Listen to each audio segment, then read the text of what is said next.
우리 한자 중에 사자성어 중에 동병상련이라는 단어가 있죠. 이 뜻은 같은 병을 앓는 사람들은 서로의 처지를 서로 걱정해 준다. 그것이 동병상련의 의미입니다. 한국의 목회자 세미나 때 어떤 강사 목사님이 목사님에게 한 이야기를 했습니다. 태국에서 많은 상금을 걸고 사람들에게 이 코끼리를 웃기거나 혹시 울리게 되면 이 상금을 다 주겠다. 그리고 그 상금을 걸고 이제 코끼리를 웃게 하든지 울게 하든지 시합이 벌어졌습니다. 사람들은 코끼리를 울리고 웃게 하기 위해서 어떤 사람은 코끼리를 발로 한번 차보고 또 때리기도 하고 또 간지러움을 피기도 했는데 여러 가지 방법을 사용했지만 코끼리는 그럼에도 불구하고 눈 하나 깜짝하지 않고 웃거나 울거나 하지 않았다라는 것이죠. 그런데 어떤 사람이 코끼리 귀에다가 뭐라고 하니까 이 코끼리가 닭똥 같은 눈물을 뚝뚝 흘리는 것이었습니다. 그것을 본 사람들이 하도 신기해서 코끼리를 울린 사람에게 물어봤습니다. 아니, 당신은 코끼리의 뒤에 뭐라고 했길래 저 코끼리가 저렇게 닭똥 같은 눈물을 흘리는 것입니까? 그렇게 물었더니 그분이 하시는 말씀이, 내가 코끼리에게 나의 목회 사역의 어려움, 힘든 일을 이야기했더니 저 코끼리가 울더라. 그렇게 이야기를 했습니다. 그래서 다음에 코끼리를 울렸던 목사님은 그 코끼리에게 다시 가더니 뭔가를 코끼리에게 이야기를 했더니 그 코끼리가 이번에는 막 껄껄대면서 박장대소를 하는 겁니다. 그래서 사람들이 또 목사님 뭐라고 하셨길래 저 코끼리가 저렇게 웃습니까? 그러자 그 목사님이 말하기를, 코끼리야, 너 한국 가서 목회할래? 여기서 웃을래? 그랬더니 이 코끼리가 그냥 고개를 저으면서 웃었다는 그런 유머스러운 이야기입니다. 여러분들은 뭐 이 정도 웃었지만 저는 그냥 까무러치게 웃었습니다. 동병상련으로 더 제게 공감이 되기 때문입니다. 여러분들 다른 사람을 이해한다, 또 다른 사람들의 마음을 우리가 같이 공감한다라는 것이 얼마나 중요한지 모릅니다. 교회 안에는 수많은 다른 입장에 있는 사람들이 모인 공동체죠. 그래서 그 다른 사람들을 이해하기 위해서는 우리가 그 사람의 눈높이를 맞추고, 다시 말해서 그 사람이 처한 그런 입장에 서서 우리가 이해하고 생각하고 또 함께 기도해 줄 때 우리 서로에게 공감이 생겨나고 동병상련의 그런 마음이 생겨난다. 이것은 우리뿐만 아니라 주님이 우리와 함께 이 공감을 하시기 위해서 이 땅에 내려오셔서 여러분들과 눈높이를 맞추셨죠. 그리고 여러분들이 겪는 그 희노애락을 예수님이 다 겪으셨다라는 것이죠. 바로 이것이 바로 오늘 본문에 나오는 궁휼이라는 그 단어의 의미입니다. 다른 사람들의 눈높이를 맞추고 서로 같은 입장이 되어서 서로를 격려해주고 또 사랑해주고 함께 기도해주는 것, 이것이 바로 하나님께서 주신 궁휼이다. 이 궁휼하심을 품으심으로 하나님께 궁휼하심을 받는 복을 누리시는 여러분들의 삶이 되시길 주님의 이름으로 축원드립니다. 오늘 본문을 통해서 주님이 말씀하시는 궁휼이 무엇이고 또 우리가 궁휼히 여기는 자에게 하나님이 주시는 행복, 축복이 무엇인지 오늘 본문을 통해서 살펴보겠습니다. 먼저 궁휼은 서로를 이해하는 동일한 마음을 갖는 것, 이것이 궁휼의 핵심입니다. 구약에서 하나님의 성품을 한 단어로 이야기하라 라고 하면은 헤세드라는 단어를 말할 수 있습니다. 이 헤세드라는 것은 구약의 성경에 인애, 긍휼, 사랑, 자비 이런 단어로 우리에게 이제 익숙한 단어이죠. 그런데 이 헤세드는 하나님의 성품, 하나님의 마음을 가장 잘 알려주는 그런 단어다라는 것이죠. 근데 이 오늘 나오는 이 긍휼이 바로 구약의 헤세드인데, 이 긍휼이라는 단어를 우리 식으로 이야기하자면 동일시하다. 동일시가 바로 이 긍휼의 핵심적인 부분이다라는 것이죠. 이 동일시라는 것은 나를 어떤 사람의 입장을 두고 그와 함께 생각하려고 하는 마음의 자세가 바로 동일시한다라는 것이죠. 그래서 우리가 저 사람을 이해하려면 저 사람의 입장에 서서 생각하고 또한 그것을 공유할 수 있는 그런 마음이 동일시고, 바로 하나님께서 우리를 향한 긍휼의 마음, 그 핵심이 바로 이 동일시다라는 것이죠. 그러면 하나님께서 우리를 보실 때, 그러면은 이런 동일한 마음, 나의 입장에서 서서 우리를 생각하고 정말 그 마음을 갖고 계시느냐라는 것이죠. 그러면 이 하나님의 긍휼한 마음을 우리가 이해하기 위해서는 여러분들의 자녀를 생각하면 좋습니다. 여러분들이 자녀가 아프면은 여러분들 좀 신나시죠? 말을 안 듣더니 아주 고소하다 이렇게 하세요? 그런 부모는 아마 없으실 겁니다. 이 아이가 아프면은 부모님이 어떻게 아픈 게 느껴지세요? 아이와 그냥 동일시가 확 되시죠? 거기서 멈추지 아니하시고, 어떻게 하면은 아이가 날 수 있을까? 차라리 내가 아프고 말지, 이렇게 된다는 것이죠. 하나님도 우리를 향한 그런 마음이시다라는 것이죠. 아담과 하와가 죄를 범했을 때 이놈 내 말 안 들었지? 한번 당해봐라, 이런 마음이 긍휼의 마음이 아니라 하나님이 그것을 보시고 어떤 마음을 가지셨을까요? 차라리 내가 죽고 말지. 그래서 하나님께서 독생하신 예수 그리스도를 이 땅에 보내셔서 우리의 죄를 지고 죽기까지 그 십자가의 고난을 겪어내신 것이 바로 하나님께서 우리에게 보여주신 긍휼이고 동일시하신 하나님의 모습이다라는 것이죠. 그런데 예수님께서 우리와 동일시 되실 뿐만 아니라 우리를 긍휼히 여기시고 우리를 예수님께서는 도와주시는 그런 분이시다라는 것이죠.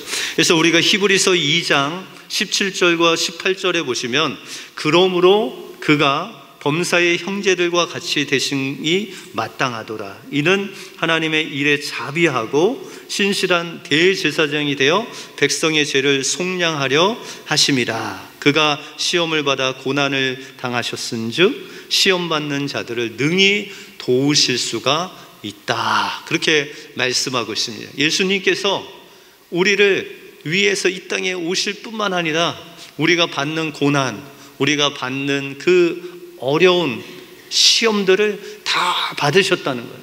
그래서 여러분들의 마음을 여러분보다도 더 잘하시는 분이 바로 예수님이시다. 그래서 그 예수님이 여러분들이 어렵고 고난받고 시험당할 때 여러분들 곁에 서서 여러분들 도와주시는 분이 바로 주님이시다. 다시 말해서 여러분들 긍휼히 여겨주시는 분이 하나님이시다라는 것이죠. 그래서 오늘 7절 말씀에 말씀하시길 긍휼히 여기는 자는 복이 있다. 왜냐하면 하나님께서 그들을 긍휼히 여겨주시기 때문이다. 그러면은 예수님 당시에 사람들은 이 긍휼이 있었을까요? 없었을까요? 있는 사람도 있고 없는 사람도 있었지만 그 시대의 가장 대표적인 종교 지도자들, 바리새인들, 사두개인들, 제사장, 레위인들, 이런 종교적으로 아주 높은 사람들의 모습을 우리가 단면적으로 보면 그 사회에 긍휼이 있었는지 없었는지를 알 수 있죠. 여러분들 여리고로 가던 한 사람이 강도를 만나 거의 죽게 되었죠. 근데 그것을 누가 봤어요? 제사장, 레위, 이 종교 지도자들이 보고 어떻게 했어요? 그냥 지나갔다. 혹시라도 죽은 사람을 만지면 부정해질까 봐, 자신의 그 제사 드리는 것을 못할까 봐 그냥 그것을 보고도 긍휼히 여기지 못하고 그냥 지나쳐 버렸다. 그러나 사마리아 사람은 그것을 보고 자신의 여행 중에서도 시간을 내고 돈을 내서 그 사람의 상처를 감싸고 또 여관에 들여서 그를 돌보는 그 사람이야말로 긍휼히 여기는 사람이다. 그런데 이 마태복음이 쓰여질 그 당시 이스라엘 백성들은 이 로마 시대에 있었죠. 그럼 로마 사람들은 긍휼히 여기는 것을 어떻게 생각했느냐? 그들은 자신들의 마음에 들지 않으면 기독교인들을 원형 경기장에 집어넣고 이제 사자를 풀어서 그 기독교인들을 갈기갈기 찢어서 죽일 정도로 그런 긍휼이 없는 잔인한 로마 나라였다라는 것입니다. 이런 세상에서 예수님께서 제자들에게 또한 여러분들에게 오늘 명령을 하시는 것이죠. 긍휼히 여기는 자가 되라.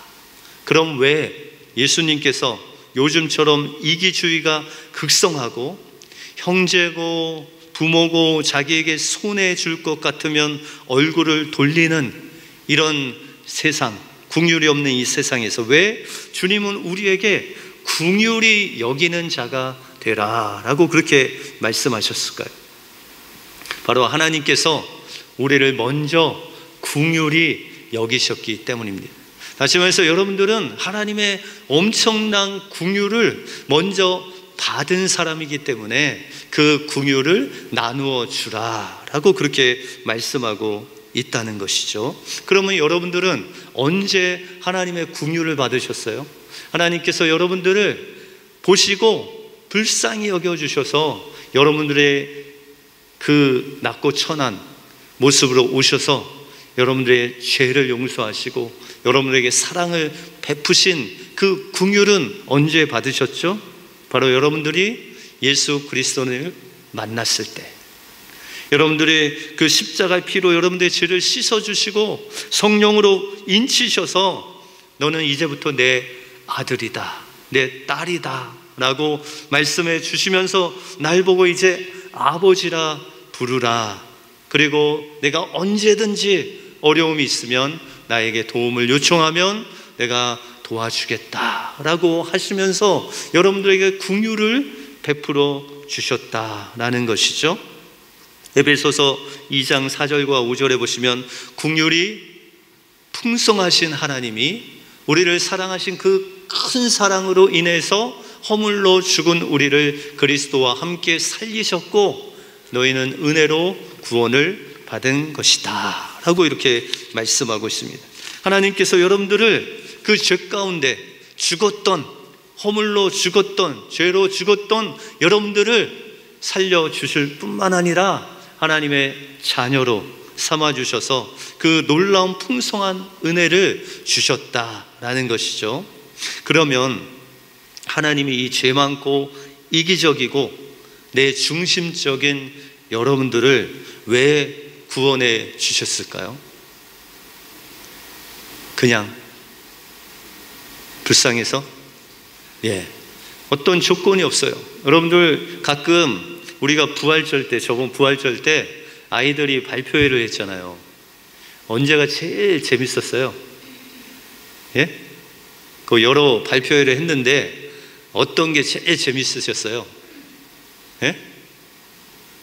유치부, 그죠? 근데 유치부가 막 할 때 율동을 잘해요? 유치부 아이들이 막 칼 군무예요? 딱딱 맞아요? 아니에요. 안 맞죠? 그런데 여러분들은 그 안 맞는 아이 중에 특별하게 더 안 맞는 아이를 향해서 더 기뻐하시더라고요. 예. 뭐 찬양을 해도 가사가 잘 맞는 애를 보고 막 잘한다고 하시는 게 아니라 꼭 틀린 애를 보고 여러분들이 더 기뻐하시더라고요. 그래서 자세히 봤죠. 제가 누가 이렇게 기뻐하시는가. 자기의 손주와 손녀가 있으면 더 좋아하시고, 그뿐만 아니라 대부분의 분들은 그것을 보면서 기뻐하시는 모습을 보았다. 그들이 뭘 잘하는 것도 아니고 뭘 잘 맞추는 것도 아니고 뭐 연습을 엄청 한 것도 아닌데도 불구하고 틀리면 더 좋아하시고, 뭐 하여튼 가끔 뭐 딴짓하면은 더 좋아하시더라고요. 왜 그러세요? 그 아이들이 뭐가 그렇게 좋으세요? 그냥 좋으시잖아요. 그죠? 여러분들의 손주 같고 자녀 같고. 그래서 하나님의 마음이 그런 거죠. 그냥 여러분들이 좋은 거예요. 하나님의 형상대로 여러분들 하나님의 자녀로 만드셔서 여러분들이 뭐 신앙생활 잘해서 좋아하시는 거 아니고요. 가끔 뭐 신앙생활 열심히 하려고 애를 쓰려고 하는 그 모습만 봐도 주님이 기뻐하신다라는 것이죠. 그것이 바로 주님께서 여러분들을 긍휼을 베푸신 그런 이유다라는 것이죠. 그러므로 우리는 이 주님의 귀한 사랑을 받은 자로서 우리도 주님을 닮아서 그 긍휼하심을 우리 사람들에게 베풀어야 된다라는 것이죠. 주님께서 우리를 그 조건 없이 사랑하셨다면 여러분들 옆에 있는 사람이 여러분들에게 잘해서 여러분들도 사랑한 건가요? 아니죠. 여러분들에게 좀 미운 소리도 하고 또 여러분들을 화나게도 하고, 그럼에도 불구하고 주님께서 주신 그 긍휼의 마음으로 그를 위해서 기도하고 격려하고 이해하고 또 그 사람의 입장에서 그를 도와줄 때 하나님께서는 그 무엇보다도 그것이 축복이다 라고 그렇게 말씀하고 있습니다. 서로 함께 웃고 울고 서로 위해서 기도해주고 긍휼을 베풀고 긍휼히 여기는 것, 그렇게 할 때 하나님께서 여러분들을 행복하게 해 주실 줄 믿습니다. 이 은혜로 한 주간 승리하시는 여러분들의 삶이 되시기 바랍니다. 그러면 긍휼하심을 받은 우리가 그러면 어떻게 살아야 될 것인가? 어떻게 긍휼하심을 베풀며 살아야 될 것인가? 라는 것이죠. 다음으로 우리는 주님이 주신 긍휼을 나누어 주며 살아야 된다라는 것이죠. 우리는 이제 주님이 주신 그 긍휼로 말미암아 구원받은 그 놀라운 주님의 사랑을 우리 마음속에 충만하게 부어 주셨다라는 것이죠. 그래서 우리가 주님을 모를 때 주님이 무조건적으로 우리를 사랑하여 주신 것 같이 이제 하나님의 자녀가 된 우리에게 주님의 긍휼하심을 받는 그런 원리를 알려주시고 계세요. 예전에 우리가 예수 믿기 전에는 하나님께서 그냥 다 부어주셨어요. 그냥 뭐 말 안 해도 부어주시고 잘해도 부어주시고 못해도 부어주셨어요. 그죠? 여러분들 자녀들에게 그렇게 하셨죠. 근데 자녀들이 좀 크면은 뭐 안 달라고 해도 주고 사랑해주고 잘못해도 그냥 사랑해주고 그러세요? 그러시지 않죠. 그와 마찬가지로 우리 믿는 자들이 이제 구원받고 하나님의 자녀가 되면 하나님께서 우리에게 이 은혜를 긍휼을 주실 때가 있고 주시지 않을 때가 있어요. 그러면 이 긍휼하심을 하나님의 은혜를 받는 비결이 무엇인가? 오늘 주님이 긍휼히 여김을 받으려면 너희가 무엇을 하라고 하죠? 너희가 사람들을 긍휼히 여겨라 그렇게 말씀하고 있어요. 하나님께서 우리에게 주신 그 긍휼로 다른 사람에게 긍휼을 베풀 때 그 사람이 복이 있는데, 왜냐하면 하나님이 그때 우리를 긍휼히 여겨 주신대요. 예전에는 그냥 우리가 무엇을 해도 긍휼히 여겨 주셨거든요. 그런데 이제 믿고 하나님의 자녀가 되니까 하나님이 긍휼히 여기심을 받는 비결을 가르쳐 주셨는데, 하나님이 주신 긍휼을 사람들에게 베풀면 행복해지고 또한 하나님의 긍휼이 임할 것이다. 그렇게 말씀하고 있어요. 대표적인 말씀이 누가복음 6장 38절에 보시면 주라 그리하면 너희에게 줄 것이니 곧 후히 되어 누르고 흔들어 넘치도록 하여 너희에게 안겨주리라. 너희 헤아리는 그 헤아림으로 너희도 헤아림을 도로 받을 것이다. 이것이 하나님의 원리라는 것이죠. 우리가 하나님의 놀라운 축복을 받기 위해서 우리가 하나님께 달라고 해도 안 줄 때 여러분들 어떻게 해야 되냐면, 여러분들이 하나님이 주신 것을 나누어 주면 하나님께서 어떻게 주신다고요?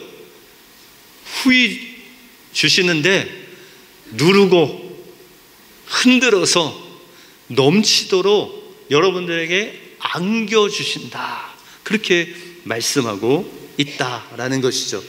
그런데 이 긍휼을 베푼다는 것은 뭐하고 아주 밀접하게 가까이 있냐면 용서하고 아주 밀접합니다.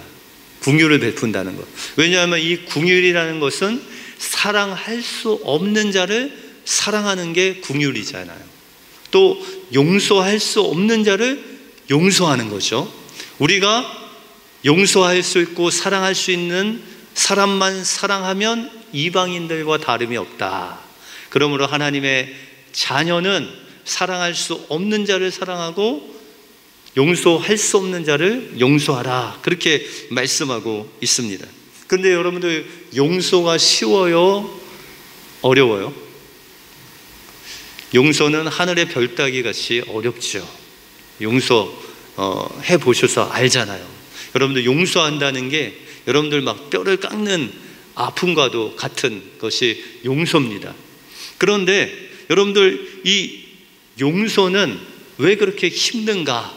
바로 여러분들의 힘으로 할 수 없는 것이기 때문입니다. 그래서 예수님께서 여러분들에게 주기도를 가르쳐 주시면서 용서를 어떻게 하라라고 가르쳐 주셨어요. 용서에 대해서 말씀하시기를 우리에게 잘못한 사람을 용서하여 준 것 같이 너희도 다른 사람을 용서하라. 다시 말해서 예수님이 이미 여러분들 용서하셨다는 거예요. 그렇기 때문에 그 용서하심을 받은 우리가 다른 사람도 용서할 수 있다.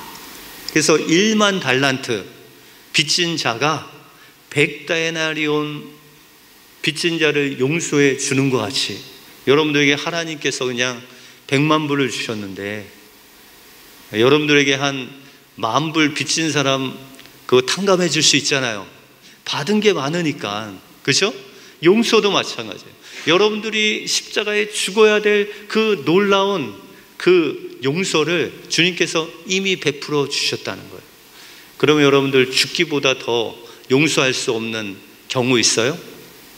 없죠. 그렇기 때문에 주님께서 여러분들 용서하신 것 같이 다른 사람도 용서하라 라고 그렇게 말씀하고 있습니다. 그런데 이 용서는 힘든데요, 여러분들, 용서를 하고 나면 다른 사람이 좋을까요? 여러분들이 좋을까요? 용서한 여러분들이 막 마음의 짐이 싹 없어지면서 자유와 기쁨을 누리게 되는 것이 바로 용서의 비밀이다라는 것이죠. 여러분들, 주는 게 좋을까요? 받는 게 좋을까요? 받으면 위로가 되죠.